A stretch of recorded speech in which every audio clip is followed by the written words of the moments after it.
Hello and welcome to another instalment of our occasional podcast called I Wish I Hadn't. I'm Dave Hill. And I'm John Wyatt. As you can tell from our names, David and Jonathan, we were born in the 1950s, so we've had many years to accumulate embarrassing moments which we now feel happy to share. The dictionary defines regret as a sorrowful remembrance, a sense of loss. But we're not in the business of sorrow and loss here. We're dealing with those things in life that we might wish had been otherwise, but which we're now prepared to own up to. To see the funny side of a terrible haircut, that embarrassing crush you had in school, the film you wish you'd never seen, the 8 rum and blacks you sicked up in your mum's car. Today we switch on the dim light bulb illuminating the machines and technology that have frustrated us. Now, Dave, I don't think either of us would say we have an engineering bent. No. We are not technophiles, really. No. Maybe more technophobes, perhaps. But Absolutely. give us some history, Dave, of your Of failings my and failings frustrations with machines. Absolutely. Well, I think the first thing to talk about is something that tends to affect a lot of us, which is cars. Yes. I mean, I'd like to plunge straight into cars, and I use that. I use that word. I use that word advisedly. Way back in the sort of 70s, as most of our things happen, I finally plucked up the courage to get a loan from the bank to buy my first car. Right. I hadn't actually passed my test, but I thought if I get a car, it will. Because, I mean, just an aside here, you did take a few goes to pass your test. It took me more than a couple of goes to pass my driving test, John. Yes, I took yes. 2. I think you took rather more than that. I think it comes out at about 4, to be honest. Okay, Yes, yeah. over a period of Let's time. not revisit that one then. Not for the moment, no. And I remember taking the loan out because my dad had to countersign it because I was of an age where I couldn't just take it out myself. And it was for the princely sum. I think it was the princely sum of £400 over a period of time. Oh, that's quite an expensive car. Lot of money, and it was through a friend that I bought a white Mini, and I had to drive it back from Nottingham. With I'll be honest, this was back to Birmingham. Oh, Birmingham. This was back to Birmingham, and I'll be honest. I mean, I drove it back on my own, not having passed my test. You know, hope nobody's listening who will kill me for that. But I didn't need to at the time. Well, I didn't need to, but I didn't do it. And I got it back, and I parked it on the drive outside, and I thought I was pretty pleased with it, to be honest. And so I.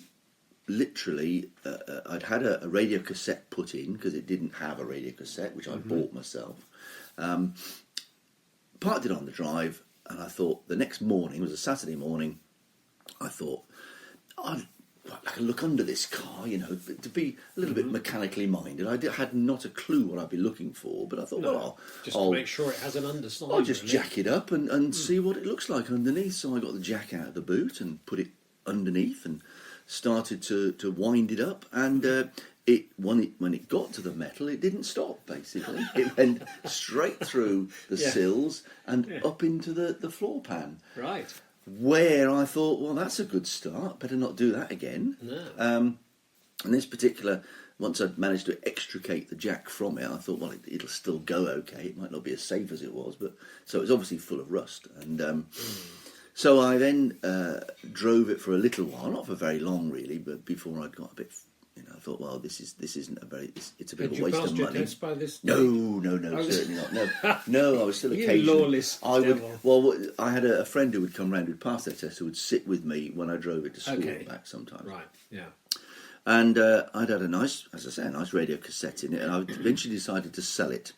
And I thought, I might get my money back anyway, just about. And someone came round who knew about minis and was quite interested in buying it, and said, yes, I'll buy it off you. And I thought, fantastic.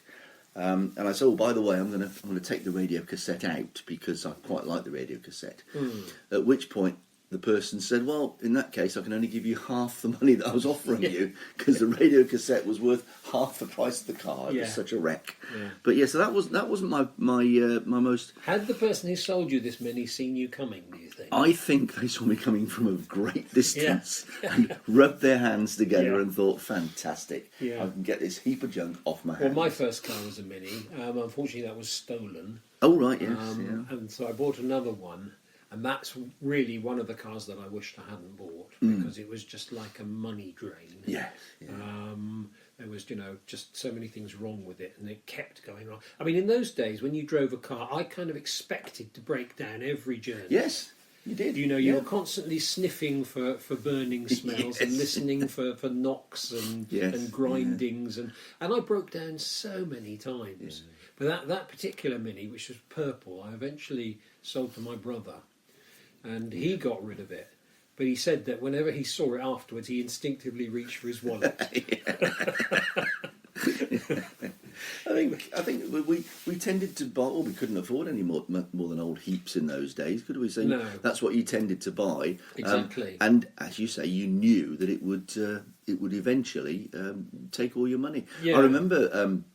Something, again, I wish I hadn't done, was that a friend of mine I worked with had a car of her own, and because I'd fitted this radio cassette myself, she said, "Oh, I've got a radio that needs fitting in my car," and I said, "I'll do it for you. I've done it before, not a problem at all."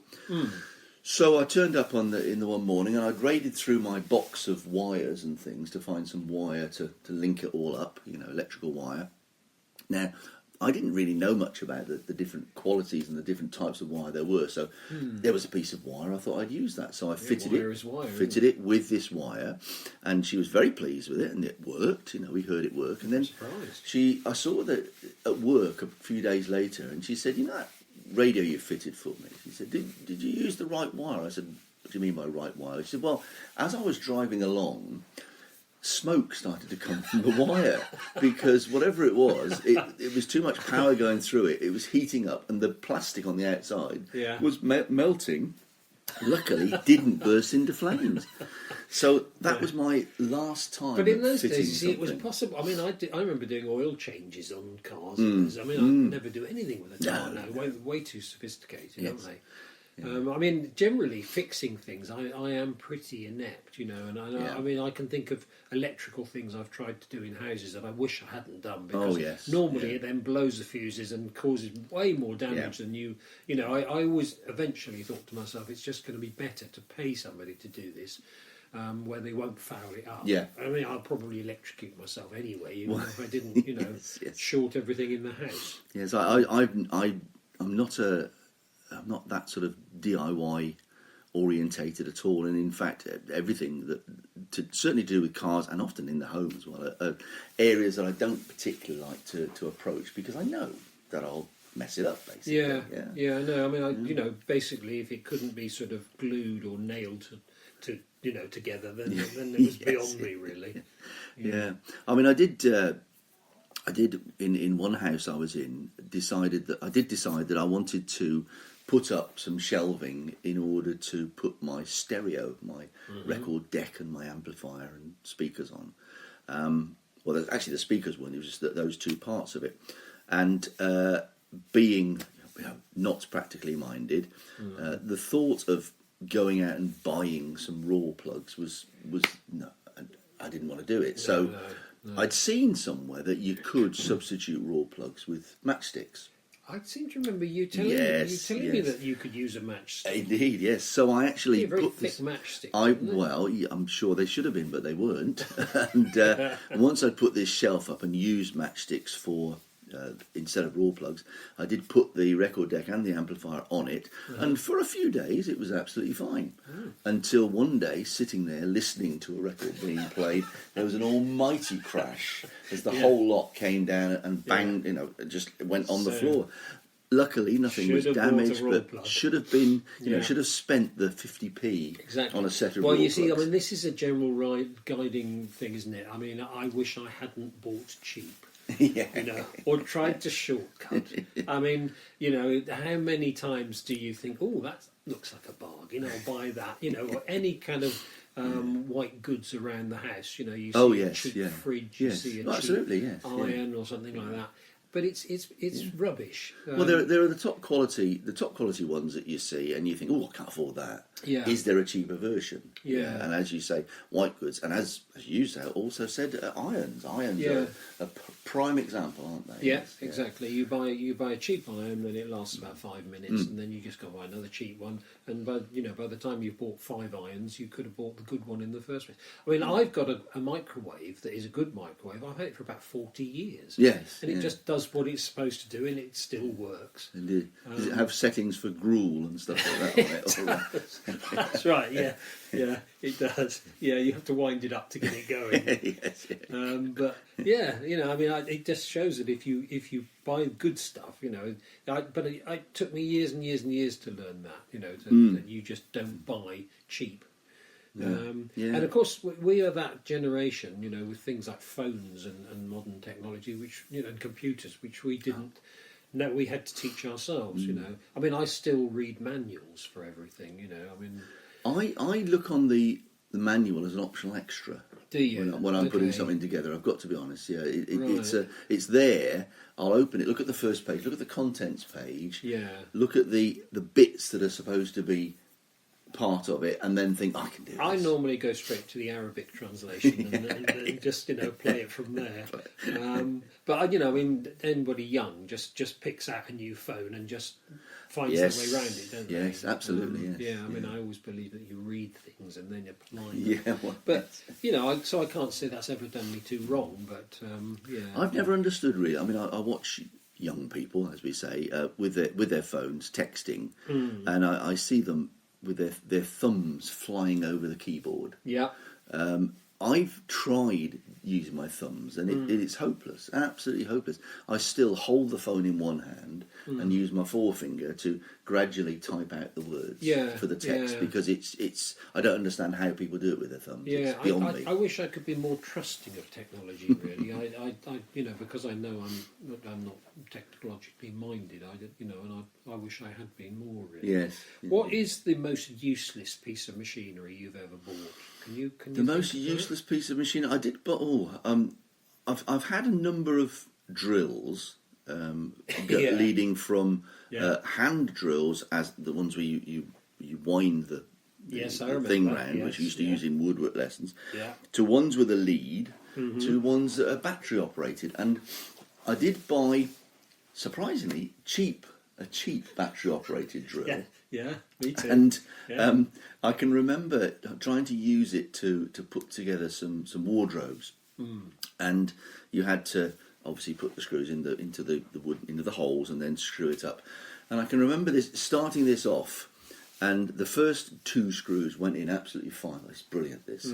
And by the time I'd got to the bottom of the first panel, the drill was sort of making a noise. And I realised that the only way I could actually, because I didn't have my ordinary screwdrivers there, the only way I could get it to screw up then was literally to hold it and turn it with my hand. Yeah. So I've got this expensive or cheap, but I paid money for something that I could have bought for £1, like a screwdriver, that I was then using to turn the screws. I know. I mean, I bought a drill. It wasn't particularly cheap, and it has all the power of like a toddler trying to turn a screwdriver. You just cannot turn a screw into the wire. I just put it back in its box, left it. Complete waste of money. Yes, totally. Yeah. Really wish I hadn't bought that. I mean, I did. The opposite end of the scale, of course, is that I did eventually get a battery-operated drill that was great and has lots of power. But the problem is, in my hand, that's a dangerous thing. Yes. Because it runs away with me. Don't trust this man with a machine. With a machine. Yeah. Things like putting up curtain rails. If you were to go around our house now and look behind all the brackets, you would expect to find one hole, wouldn't you? Yes, you would. Oh, yeah. Yeah. No. There's about 4 holes there, because once you pull the trigger on the drill, it just goes into the wall and makes a hole in the wrong place. And then, of course, for me, having had Victorian houses, where you drill using an old drill, and it just goes into the wall, and a large chunk of the wall falls out. It falls off. We all that plaster, yes. I mean, I've always said that, when you've got